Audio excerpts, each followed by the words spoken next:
kita mulai aja ya. Pertemuan 7 ini. Assalamualaikum warahmatullahi wabarakatuh. Selamat pagi semuanya. Selamat pagi, Bu. Pagi, Bu. Dalam keadaan sehat semuanya sampai hari ini? Sehat, Puji Tuhan sehat, Bu. Alhamdulillah, selalu jaga kesehatan ya. Sebelumnya kita sudah Ibu share ya terkait materi-materi Microsoft Excel dan Microsoft Word. Nah, pada Microsoft Excel kemarin itu kita sudah membahas terkait tentang formula-formula ya yang sering digunakan pada Microsoft Excel. Nah, ada formula penjumlahan, kemudian ada formula pengurangan, kemudian ada formula untuk menghitung jumlah kolom, kemudian ada formula logika, formula apa lagi? Lookup dan lain sebagainya. Nah, untuk itu hari ini ya kita akan mengenal atau mempelajari fungsi dari lookup. Sebelumnya ada fungsi dari logika, yaitu fungsi if. Nah, namun fungsi if ini sering ya digunakan. Fungsi if ini terbagi atas if tunggal dan if bersarang. Kalau if tunggal itu maksudnya adalah rumus ataupun formula yang ada pada tabel ataupun pada studi kasus tersebut itu memiliki satu if, sedangkan if bersarang itu memiliki beberapa if yang ada di dalam formulanya ya. Contohnya sebentar.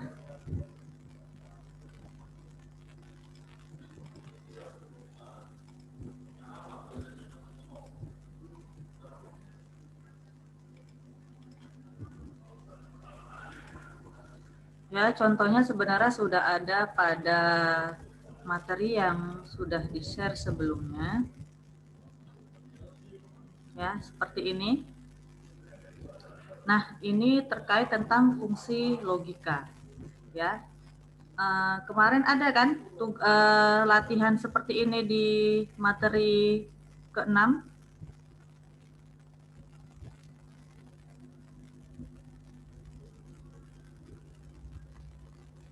Ada? Di materi ke-6 ada seperti itu latihannya? Sudah dibaca kan?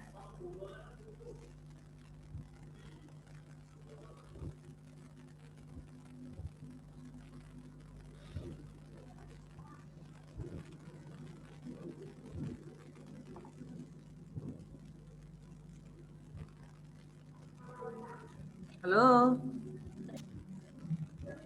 Ada seperti ini latihan 6?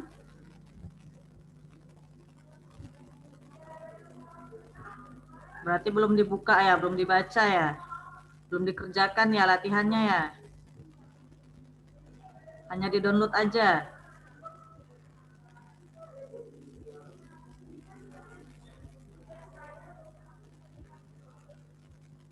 Iya, Rahma Humairo. Ada nggak di latihan di pertemuan 6 kemarin dalam materi ada latihan seperti ini? Ada?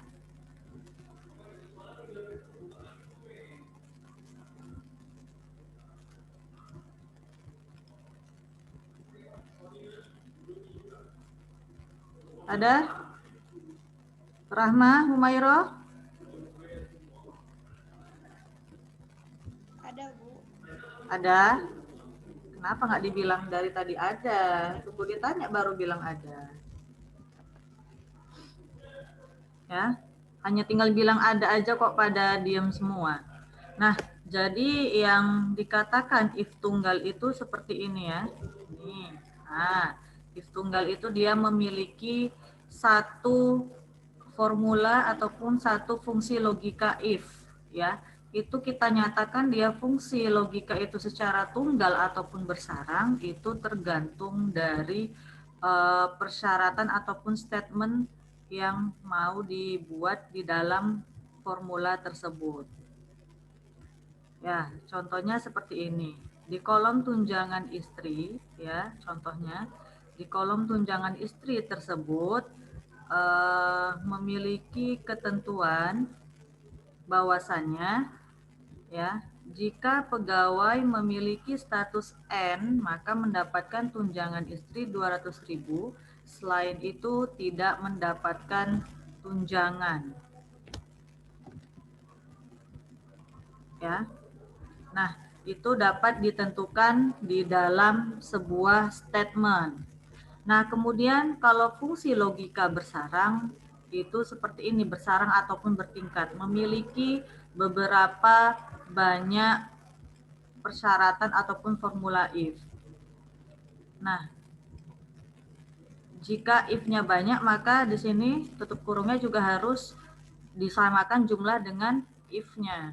Misalnya if-nya ada 1, berarti tutup kurungnya hanya 1. If-nya ada 3, maka buatlah tutup kurung dia menjadi 3 hingga dia tutup kurung terakhir menjadi warna hitam. Ya, contohnya seperti pada gaji pokok. Ya, ketentuan pada gaji pokok ini kita lihat, jika pegawai memiliki golongan 1, maka mendapat gaji pokok 1 juta. Jika golongan 2 mendapat gaji pokok 1.200.000, ya kan? Selain itu berarti tidak mendapatkan gaji pokok, misalnya seperti itu. Nah, jadi sesuai dengan ketentuan, ya kita menentukan bahwasanya if itu tunggal ataupun bersarang ini sesuai sama statement yang sudah ada, ya. Nah, ini contoh dari fungsi logika. Nah, kemudian fungsi dari fungsi lookup, nah itu seperti apa? Nah, fungsi sudah di-download semua di e-learning materinya? Belum?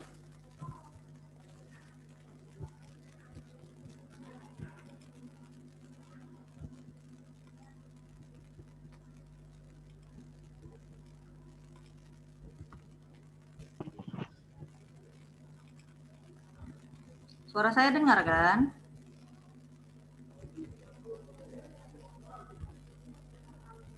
Dengar, Bu. Suara Ibu dengar? Dengar, Bu. Terus, Bu. Responnya yang semangat dong, kita kan belajar. Ya. Nah, pada pertemuan 7 ini kita membahas fungsi lookup. Nah, di sini dikatakan bahwasannya fungsi lookup itu memilih beberapa pilihan berdasarkan kondisi tertentu. Sedangkan fungsi if tadi memilih pilihan sesuai dengan syarat dan ketentuan yang telah ditentukan. Nah, pada fungsi lookup ini ya kan memiliki beberapa tabel, ada tabel utama dan tabel pembantu. Yang dikatakan dia tersebut adalah tabel horizontal ataupun vertikal pada lookup ya. Nah, itu adalah tabel pembantunya. Jadi di dalam lookup ini terdiri ataupun terbagi atas dua fungsi lookup ya. Ada namanya horizontal lookup atau disebut biasanya HLOOKUP dan ada vertical lookup biasa disebut dengan VLOOKUP. Nah, di sini kalian bisa melihat formula secara umum dari lookup itu sendiri ya ataupun di sini contohnya adalah VLOOKUP. Nah, jangan lupa jika kita ingin membuat sebuah formula letakkanlah tanda sama dengan ya. Kemudian kita inputkan formula yang mau kita gunakan ya. Di sini ada contoh VLOOKUP. Kemudian setelah itu gunakan tanda buka kurung ya. Setelah itu adalah tabelnya, sel penghubung. Sel penghubung itu katanya sel yang menghubungkan tabel utama dengan tabel pembantu. Ya, contohnya, nanti contohnya. Kemudian adanya tabel pilihan. Nah, tabel pilihan ini yaitu semua isi tabel dari tabel pembantu. Ya, jadi misalnya tabel pembantunya itu mulai dari E4 sampai F10, misalnya seperti itu dia adalah tabel pilihan. Nah, kemudian adanya nomor kolom. Nah, disesuaikan sama kondisi ya, kolom yang mau kita gunakan adalah kolom berapa dari tabel pembantu tersebut ya, kolom dari tabel pembantunya. Nah, apa bedanya vertical lookup dengan HLOOKUP ya? Bedanya hanya jenis tabelnya aja, jenis peletakan tabelnya ya. Kalau dia HLOOKUP, dia bentuk tabelnya secara horizontal ya. Secara horizontal seperti tidak ada seperti ini, nanti saya tunjukkan. Kemudian kalau untuk ya secara horizontal dia judulnya dia di atas. Ya, judulnya ini dia di atas, judulnya ini dia di samping, kemudian isinya dia di atas. Sedangkan untuk vertical lookup, dia memiliki judul di atas, isinya dia berada di bawahnya atau di samping.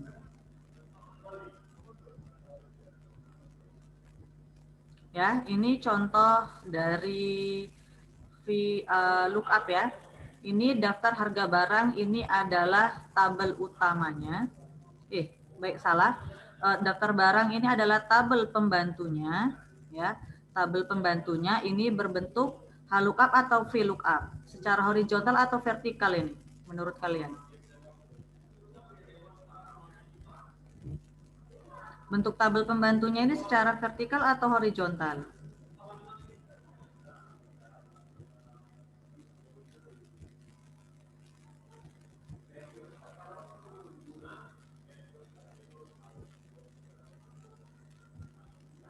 Kalau horizontal tadi judulnya ini dia di sampingnya, kemudian isinya di bagian atasnya. Kalau dia vertikal sebaliknya.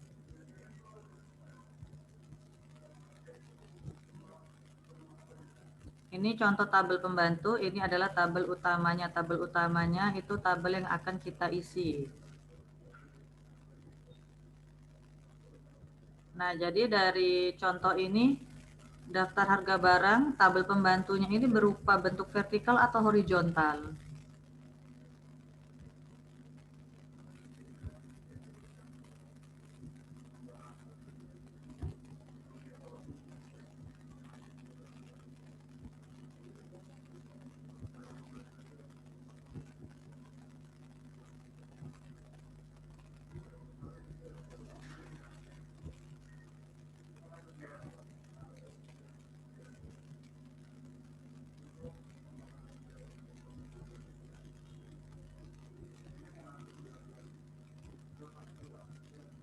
Nggak ada orangnya ya?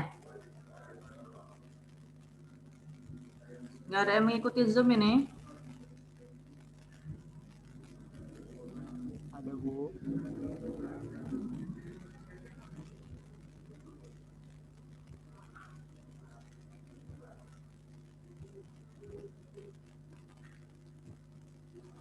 Saya tanya sekali lagi ya, untuk daftar harga pada tabel bantu ini berbentuk vertikal atau horizontal?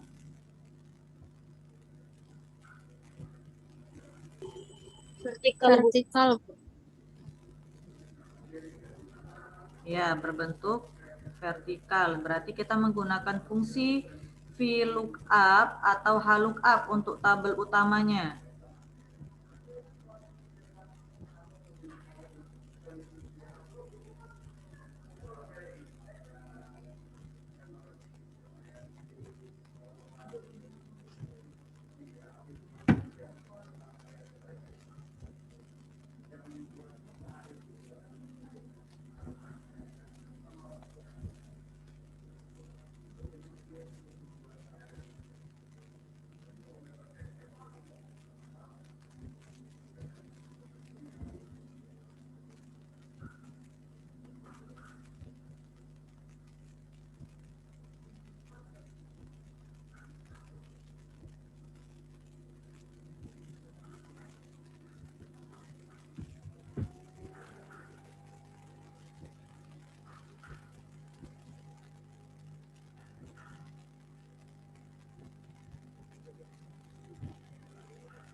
Kita gunakan rumus ataupun formula VLOOKUP atau HLOOKUP untuk tabel utamanya.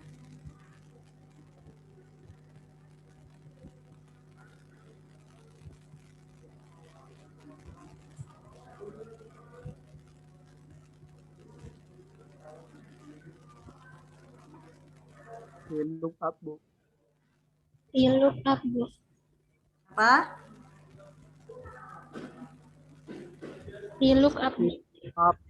VLOOKUP karena kita menentukan ataupun kita sesuaikan dengan tabel pembantunya. Apabila tabel pembantunya berbentuk ataupun berjenis vertikal, maka kita gunakan rumus di tabel utamanya adalah VLOOKUP. Apabila tabel pembantunya itu berbentuk horizontal, maka kita gunakan fungsi HLOOKUP untuk tabel utamanya.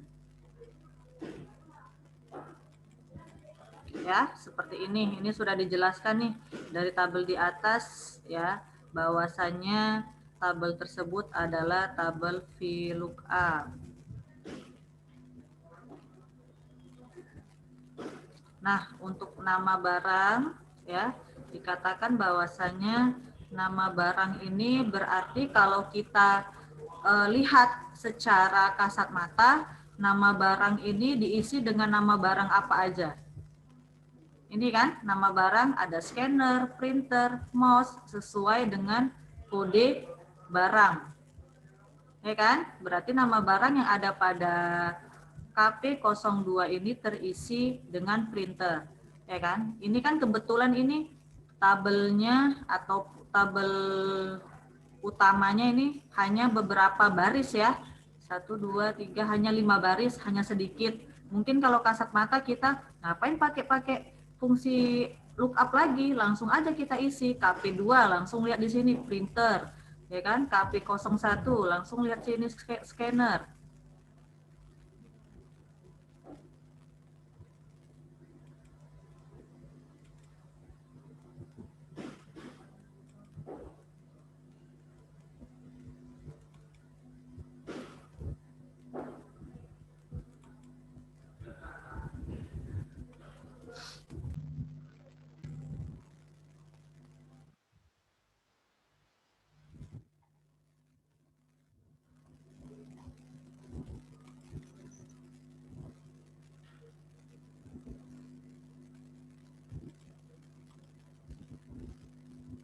Ya, saya lanjut ya.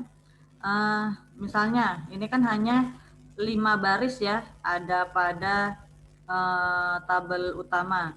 Kalau secara kasat mata, ngapain lagi kita memakai fungsi-fungsi VLOOKUP ataupun HLOOKUP, sedangkan kita bisa mengisinya sendiri, kita ketikkan, kita lihat aja sesuai tabel pembantunya.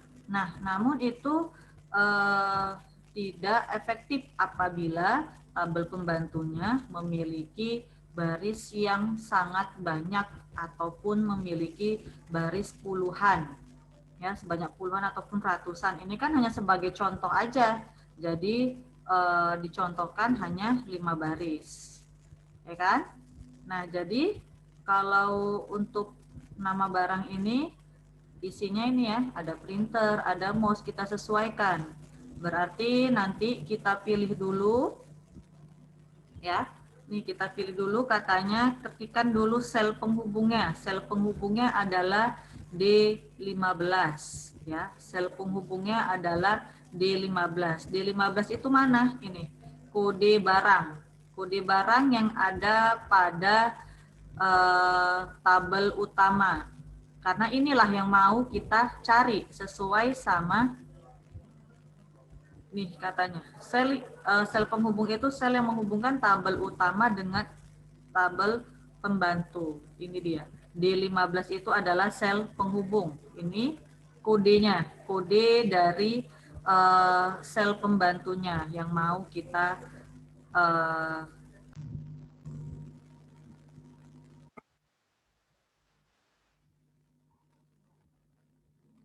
maaf ya, zoom-nya keluar masuk.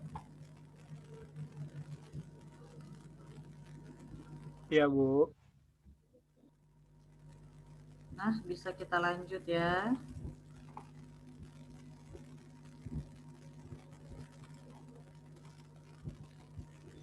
Nah, kemudian ya setelah itu setelah tadi sel penghubung ya, itu ada tabel pilihan ya, tabel pilihan dari tabel pembantu. Nah, tabel pilihan ini adalah semua tabel yang berada pada tabel pembantu. Contohnya C5 ya.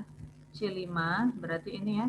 Nah, C5 mulai dari isi kode barang, bukan dari judulnya ya, nanti kalian sorot ya, namun dari isi dari apa? Isi baris pertamanya ya. KP01 hingga E8. Hingga E9 ya, hingga E9 yaitu berarti isi dari harga barang. Ini kita blok dari C5 hingga E9. Ya kan? Nah, kemudian kenapa ini Bu ada tanda dolar? Nah, tanda dolar ini bisa kita gunakan sebagai pengunci dari isi sel tersebut.